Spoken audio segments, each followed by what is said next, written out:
In the land where the Baobab tree stands older than memory, there is a saying that has survived 1,000 rains. The loudest voice in the room knows the least about what lives in silence. This is the story of the village of Omu, and of a woman called Kyra, a woman who never spoke a single word, yet said everything there was to say. It was the dry season when she came.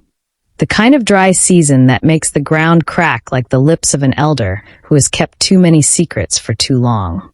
The kind that drives the cattle thin and turns the sky the color of old copper. The kind that made the people of Omu feel restless, watchful, as though the land itself was waiting for something it could not yet name. She arrived at the edge of the village with the setting sun at her back, wrapped in indigo cloth so deep it looked like the night itself had decided to take human form and walk among the living. Her name, they would learn later, was Kyra. She carried no calabash of palm wine as a visitor's offering. She carried no bundle of kola nuts, no carved gift for the chief, no greeting on her lips. She carried only herself, her presence, and an immovable, impenetrable silence that moved with her like a second shadow. The children saw her first. They ran ahead, their bare feet raising small clouds of red dust, shouting that a stranger had come to Omu. And by the time the sun had fully sunk beneath the horizon, nearly the entire village had gathered at the entrance path to receive her. They sang welcome songs, the old ones, with their rolling rhythms and the women's voices rising like smoke into the cooling evening air. They set up a feast on the spot, pulling out smoked fish and roasted yams and palm nut soup that had been meant for supper. The women wrapped fresh cloth around her, over her indigo garment. The children danced in circles at her feet. Kyra watched it all. She did not smile. She did not frown. She moved through the welcome celebration like a river moves around a stone, without resistance, without acknowledgement, simply flowing around and past. Present, but unreachable. Then came the chief, dressed in his golden stool cloth, with his carved staff in hand and his elders behind him in a proud line. Chief Adiz approached the stranger with the full dignity of his office. He raised his voice for the blessing, the ancient welcome blessing that every chief of Omu had spoken over every visitor for generations beyond counting. That he spoke of the ancestors. He spoke of the land. He spoke of the great covenant between host and guest, and he invited her, with all the authority that centuries of tradition had placed in his voice, to sit beneath the roof of Omu's protection. When he finished, custom required that the visitor bow. Kyra did not bow. She looked at the chief with eyes that were steady and unblinking, as calm as a deep well on a windless day. Not with disrespect in them. Not with defiance. Only with a stillness that was, somehow, more unsettling than either of those things could ever have been. The chief cleared his throat. His elders shifted. The women stopped singing. And for the first time in the memory of anyone standing in that village square, nobody knew what to say. The next morning, before the first rooster had finished his announcement of the dawn, the great council was called 5 elders. 5 men who between them held more than 200 years of judgment and precedent. The accumulated weight of Omu's most important decisions lived in their bones. They sat in a horseshoe formation in the council hall, their carved chairs polished smooth by generations of use, their faces arranged into the expressions of grave and unquestionable authority. Kyra had been summoned. She arrived and sat in the single chair placed at the center of the horseshoe, facing them all. Elder Kofi Mensa, the chief elder, whose beard had turned white long before his hair, and whose voice had decided the fate of more disputes than any man alive could count, opened with a parable. It was a beautiful parable, one that took 11 full minutes to deliver. It was filled with intricate detail and ancient wisdom, winding its way, like a river finding its path through dense forest, toward the subject of visitors who failed to observe proper customs. Of the consequences that tradition demands. Of the ancestors watching from behind the veil of mourning. He spoke. And spoke. And spoke. And Kyra Saturday, when he finished, the silence that followed was supposed to be the brief kind. The kind that simply invites a response, a plea perhaps, or an acknowledgement of wrongdoing, or at the very least, a few words of explanation. The silence did not end. It grew. It spread outward from the center of the room like water spreading across a flat stone, unhurried and inevitable. It reached the walls. It climbed up the carved wooden pillars. It settled over the 5 elders like a net, slow and inescapable. Elder Mensa cleared his throat. He began again. This time with a more direct argument, a matter of legality, of precedent, of what the ancestors had decreed regarding the rights and obligations of those who enter a community without performing their duties. His voice rose. It was the voice that had silenced family disputes of 30 years standing. The voice that had made young men weep and old men nod and difficult truths become suddenly simple. Kyra's eyes did not waver. She simply looked at him, an elder Mensa, who had never, in 40 years of council service, run out of words, felt something strange and cold begin to move through his chest. That he felt uncertain. He looked to the other elders. They were watching Kyra. All of them. All 5 of these great pillars of Omu's authority, leaning slightly forward in their carved chairs, their eyes fixed on a woman who had done absolutely nothing except sit still.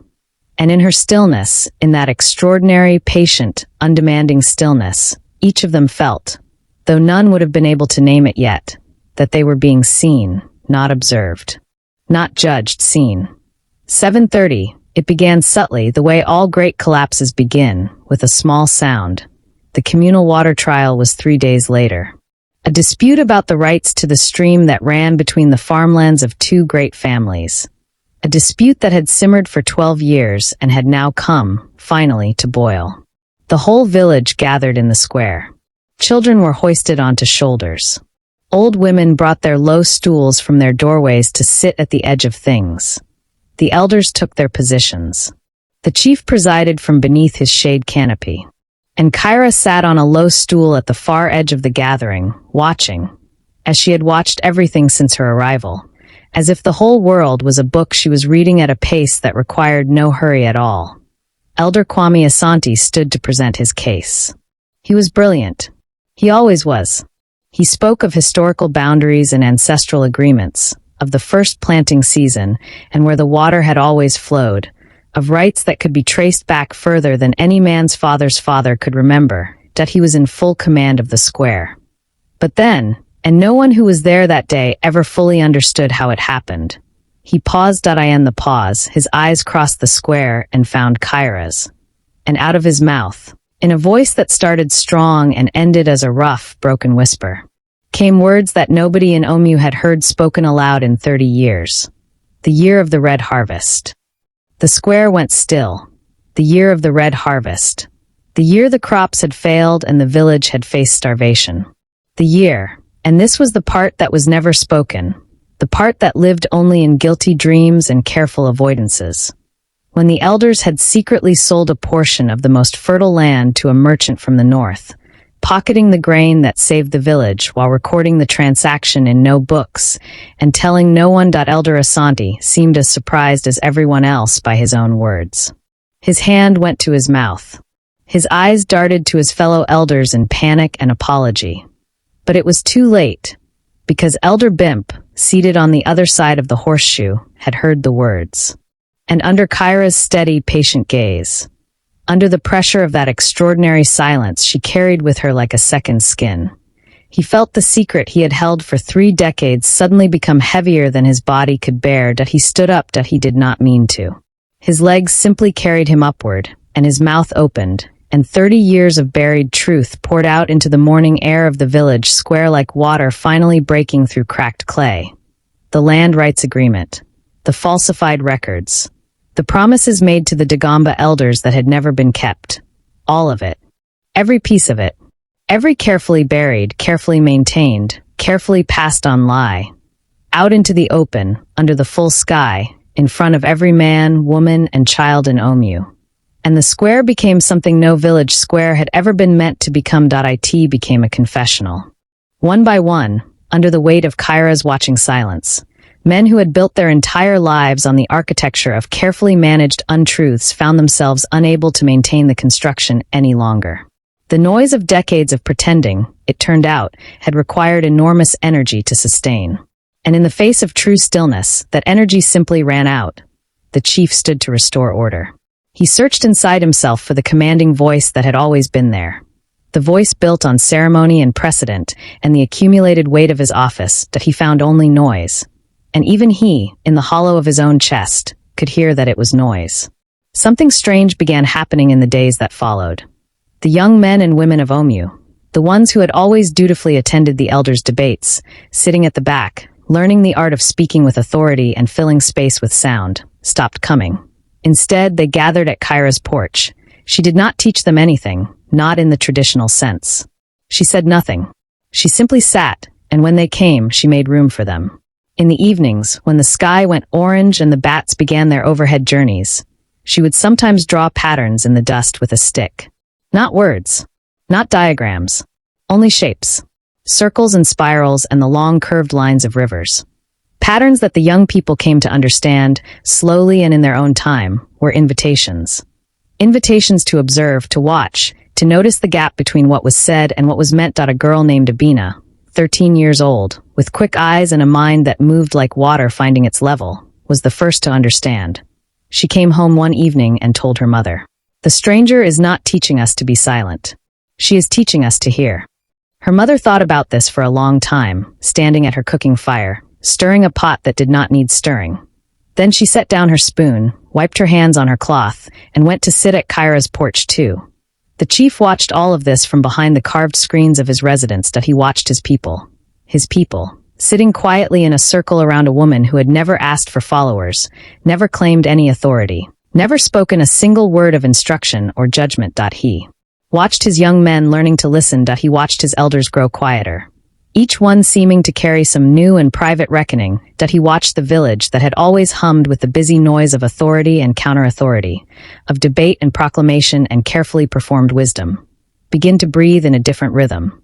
And in the privacy of his own heart, in the place where chiefs are not chiefs, but only men, Adiz understood. His power had always been made of sound, of ceremony, of proclamation, of the resonance of his voice filling the great hall until there was no room for anything else. He had not built his authority on truth. He had built it on the inability of truth to find a quiet moment in which to be heard. Kyra had simply created the quiet moment. And in it, everything he had built began, at last, to be seen for what it was. She left at dawn. No announcement. No ceremony. No farewell feast or songs or crowd gathered at the entrance path. The village woke and she was gone. The indigo cloth she had been wearing folded neatly on the low stool of her porch, pressed as carefully as if it had been washed and dried in full sunlight. Some said she had walked north toward the great plateau. Some said they had seen her in the direction of the river, at the crossing where the stones run wide and shallow. Some said she had simply dissolved back into the dry season air from which she had come, that she had never been made of ordinary flesh to begin with, that the Baobab tree at the edge of the village had a new ring in its wood that had not been there before she arrived. Omu was different that morning. Everyone felt it, even before they had words for it. The village square, which had always been the loudest place in Omu, where debates rang from sunrise to sunset and the air was permanently thick with competing claims, was quiet, not empty. People were there. Children played at its edges. Women carried their morning loads across the packed red earth. The elders sat in their usual places, but they were listening to each other, listening to the children, listening to the empty space between words where, if you were patient enough and honest enough, the truth had always been waiting. Elder Mensa, whose beard was now the white of the first cloud of the rainy season, sat with his carved staff across his knees and looked at the square for a long time.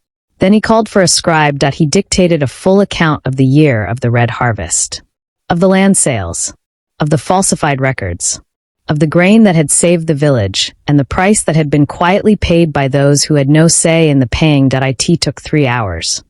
When it was done, he pressed his thumb into the clay seal and handed the document to the keeper of records. "Now," he said simply, "it exists. There is something the old ones understood about silence that the modern world has almost forgotten. The Baobab tree does not argue with the wind. It does not compete with the sound of other trees. It does not raise its voice to announce its greatness or perform its strength for an audience. It simply stands. And because it simply stands, for 1,000 years, sometimes 2,000, it becomes the most significant thing in any landscape it occupies. Everything else grows and falls and grows again around it. The baobab endures. Kyra was a baobab. She did not steal the village's wisdom. She did not take a single thing that belonged to Omu.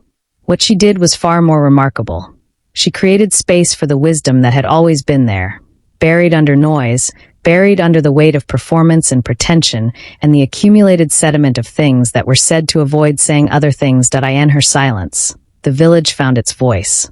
Not the loud, competing voice it had always used. The true voice. The one underneath. The one that had been waiting, patient as a seed in dry ground, for the rain of someone willing to simply be still. And long after she was gone, when the dry season finally broke, and the first rains came crashing down to crack open the red earth and bring the seeds roaring to life, the people of Omu would say to one another, in quieter voices now, that Kyra had given them the greatest gift that can pass between one soul and another. Not knowledge, not power, not even wisdom, she had given them. The courage to sit in silence long enough to hear what was already true. Now, beloved one, before you go, think of the last room you were in when silence fell. What did you do? Did you reach for noise? Did you fill it, immediately, instinctively, with words, with your phone, with music, with anything that would prevent the quiet from settling in too deeply? Or did you wait? Did you give the silence a moment to show you what it was carrying? Because silence is not empty, it never has been. Silence is full of the things we have not yet found the courage to say. Full of the truths that cannot exist in noise. Full of the wisdom that lives beneath all the performing, all the proving, all the endless declarations of who we are and what we deserve and what we know. The village of Omu learned this through a woman in indigo cloth who never spoke a single word. What might you learn if you gave silence a little more room tonight? Sit with that question, and let the baobab tree keep watch over your answer. Until next time, where the night listens, and Africa speaks.